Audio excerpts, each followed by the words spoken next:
là où les sabots murmurent à la terre. Il existe un lieu que nul ne peut cartographier, un espace suspendu entre le silence et le soupir, là où les chevaux vivent, non comme des bêtes, mais comme des poèmes en mouvement. Ce lieu, je le porte en moi. Il s'ouvre chaque fois que le vent caresse les herbes hautes, chaque fois que le ciel s'incline doucement vers l'horizon. Aimer les chevaux, ce n'est pas une passion, c'est une manière d'exister, une façon de respirer plus lentement, de regarder plus profondément, de sentir le monde avec une peau plus fine. Le cheval ne se donne pas à celui qui exige, il se révèle à celui qui attend, qui écoute, qui s'abandonne. Je me souviens du premier regard, celui d'un étalon noir, debout dans la brume matinale, ses yeux vastes comme des lacs oubliés. Il ne m'a pas vu comme un humain, il m'a vu comme une présence, et dans ce regard, j'ai compris que le lien entre l'homme et le cheval n'est pas fait de rênes, mais de confiance silencieuse. Le cheval parle sans mots. Il parle avec ses oreilles qui frémissent, avec ses naseaux qui s'ouvrent comme des fleurs, avec ses sabots qui frappent le sol comme une prière. Il parle avec son souffle, chaud et paisible, qui vient se poser contre votre joue comme une promesse. Quand il galope, le monde s'efface, il ne fuit pas, il s'élève. Chaque foulée est une offrande, chaque mouvement une danse entre ciel et terre. Le vent s'accroche à sa crinière, le soleil glisse sur ses flancs, et l'univers semble retenir son souffle. Il y a dans le cheval une noblesse qui ne s'apprend pas, une élégance qui ne s'imite pas. Il est à la fois force et fragilité, puissance et douceur. Il peut porter un cavalier à travers les tempêtes, mais il peut aussi rester immobile, simplement là, offrant sa présence comme un refuge. Aimer un cheval, c'est accepter de ne jamais tout comprendre. C'est apprendre à lire les silences, à respecter les hésitations, à célébrer les élans. C'est marcher à ses côtés, sans vouloir le dominer, mais en cherchant à l'accompagner. Et quand le soir tombe, quand les ombres s'allongent et que les étoiles commencent à chuchoter, je rêve de lui.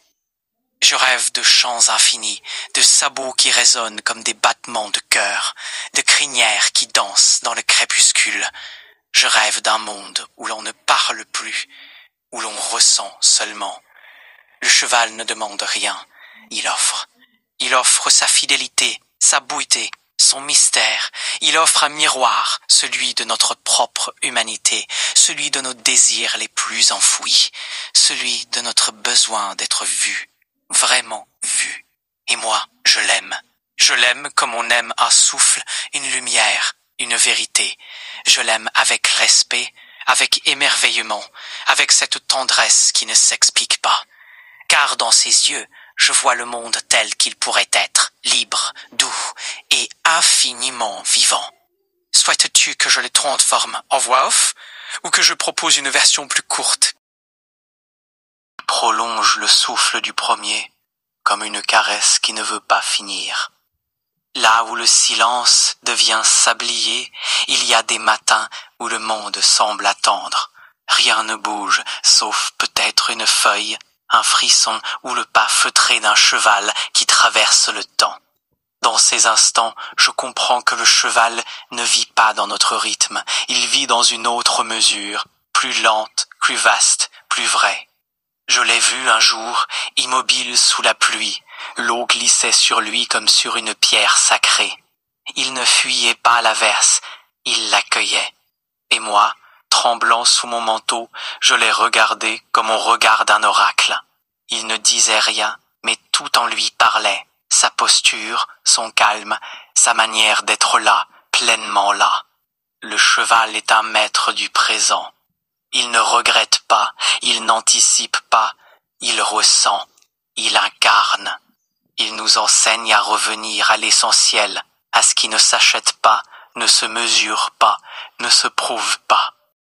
Une brume qui s'attarde sur les collines au lever du jour, là où le silence devient sablier.